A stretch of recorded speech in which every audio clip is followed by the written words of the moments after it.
Hi guys, we're still at Chill Guide to the Body. I'm still at forearm and hand. This time, moving forward to page 141, we are presenting Flexor Carpi Radialis and Palmaris Longus.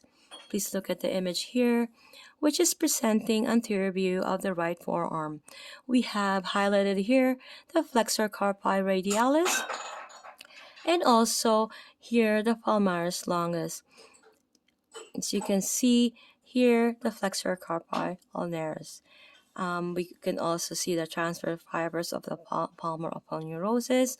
We can also see the palmar aponeurosis. Okay, so here we also have here the origin and insertion. We have all the muscles attachment and also the muscle insertion. Okay, so for flexor carpi radialis, the action is to flex the wrist, which is also called radiocarpal joint. And also ABD, it abducts the wrist, and it may assist to flex the elbow or the humeral ulnar joint. Okay, so the origin is at the common flexor tendon from the medial epicondyle of the humerus. Okay, and the insertion is at the basis of second and third metacarpals. And the nerve innervation is median C6, C7, and C8. Okay, so I'm going to be presenting the palmaris longus here. So we know that the action for the palmaris longus is to tense the palmar fascia. Okay, and it's not really 100% on all the population. Okay, it's meaning not everybody has palmaris longus. Okay, so what it does, it flexes the wrist. It may also assist to flex the elbow. Okay, but if you're tensing your palmar fascia, that is practically the action of the palmaris longus. Okay, so the origin is a common flexor tendon from the medial epicondyle of the humerus, and the insertion is the flexor retinaculum and palmar aponeurosis. And for the nerve innervation, we have the median C6, C7, C8, and T1. Okay, so I can be able to do another page. So again, moving forward to page 142, I'm going to be presenting the flexor carpi ulnaris muscle and also the flexor digitorum superficialis and the profundus muscle. Please look at the image here where it's showing the anterior view of the right forearm, highlighting the flexor digitorum superficialis. We all know the flexor carpi ulnaris action is to flex the wrist or the radiocarpal joint. It also adducts the wrist and also assists to flex the elbow. So the origin of the flexor carpi ulnaris is the humeral head or the common flexor tendon from medial epicondyle of the humerus. The ulnar head is at the posterior surface of the proximal two-thirds of the ulna. The insertion is the pisiform hook of the hamate and base of the fifth metacarpal. Nerve innervation is the ulnar nerve C7, C8, and T1. So now we're going to be presenting flexor digitorum superficialis. You know that superficialis is this when the girl is looking at her nails. So if for you to differentiate that, when you look at your nail, that is superficialis. When you're making a grip, that is profundus. Okay, so have that in your mind because it's important that you have established that, because these two could be challenging. Even educators or even therapists or even writers or anybody in the medical field can get confused with these two. Okay, so the action for the flexor digitorum superficialis is to flex the second through fifth fingers at the metacarpophalangeal and proximal interphalangeal joints.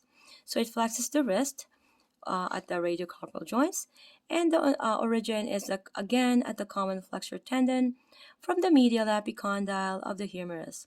The ulnar, there's a various origin in this muscle, so keep that in mind, right? Another one is the ulnar collateral ligament. Another one is the coronoid process of the ulna. Another one is the interosseous membrane and proximal shaft of the radius. Okay, there's various several locations for the origin of the flexor digitorum superficialis. You have to all know these And this is the best original insertion book there is, because it's accurate. There's only 2 mistakes in this book, which I'm gonna be I'll be telling you as I go along and find them. Okay, so the insertion for the flexor digitorum superficialis is the size of the middle phalanges of the second through fifth fingers.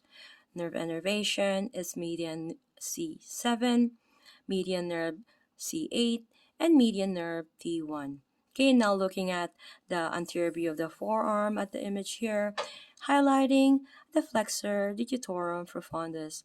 As you can see, a small image here, whereas it's showing the palmar view of the forearm or the wrist. This is the palmar view, and this is the dorsal view.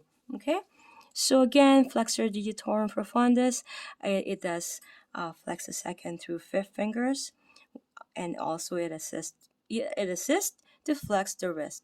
Okay, the origin is on the anterior and medial surface of the proximal 3/4 of ulna.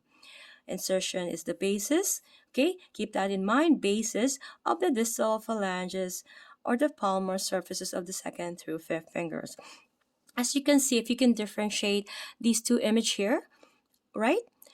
This is the superficialis. This is the profundus.